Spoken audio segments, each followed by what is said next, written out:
मैयत को गुस्ल देना जो है वो वाजिब है। मैयत को जो है वो तख्ते पर लिटाने के बाद तख्ते को 3 दफ़ा आपने धो लेना है।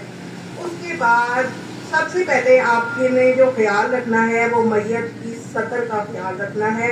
किसी मोटे कपड़े से जो है वो मैयत के जिस्म को आपने ढांप देना है।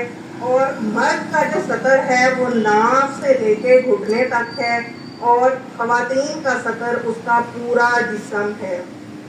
फिर उसके बाद मैयत के कपड़े उतारने की अगर आपको मुश्किल पेश आ रही है, नहीं उतार सकते, और इससे जो गुस्ल दे रहा होता है उसका, मैयत को जब वो गुस्ल देता है उसका दिल नरम और बहुत सॉफ्ट से आपने उसको हाथ लगाने हैं। अगर कोशिश करें आप कपड़े नहीं उतर रहे तो फिर आप साइड से जो है वो कैंची की मदद से काट लें और फिर उसके बाद जो है वो आप गुस्ल शुरू करें।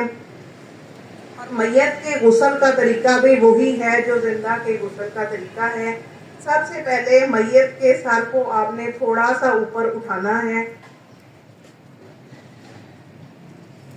और हल्का हल्का पेट को दबा दें। उससे ये होगा कि अंदर कोई नजासत या कोई चीज़ जो अंदर रह गई होगी तो वो निकल जाएगी। और फिर उसके बाद आपने उसको साफ करना है, जैसे इस्तिंजा पानी की मदद से।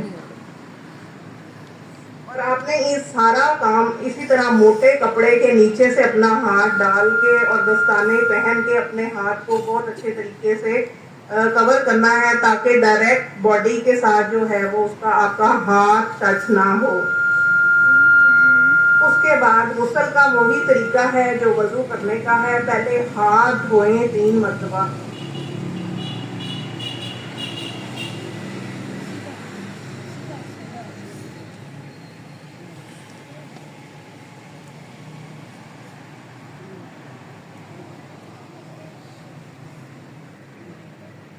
फिर उसके बाद मुंह और नाक में चूंकि पानी नहीं जा सकता इसलिए कॉटन को रोल करके आपने उसको हल्का सा गीला कर लेना है, जैसे आप हाथ से उसको यूं बत्ती सी उसकी बना लेंगे। फिर उससे मैयत के होंठों पर मलें। अगर मुंह नरमी से, अगर मुंह आसानी से खुल जाता है तो ठीक, वरना नरम नरम हाथों से आप उसके दांतों को भी और होंठों को भी अच्छे तरीके से जो है वो साफ कर लें। ये अमल आपने 3 मरतबा करना है।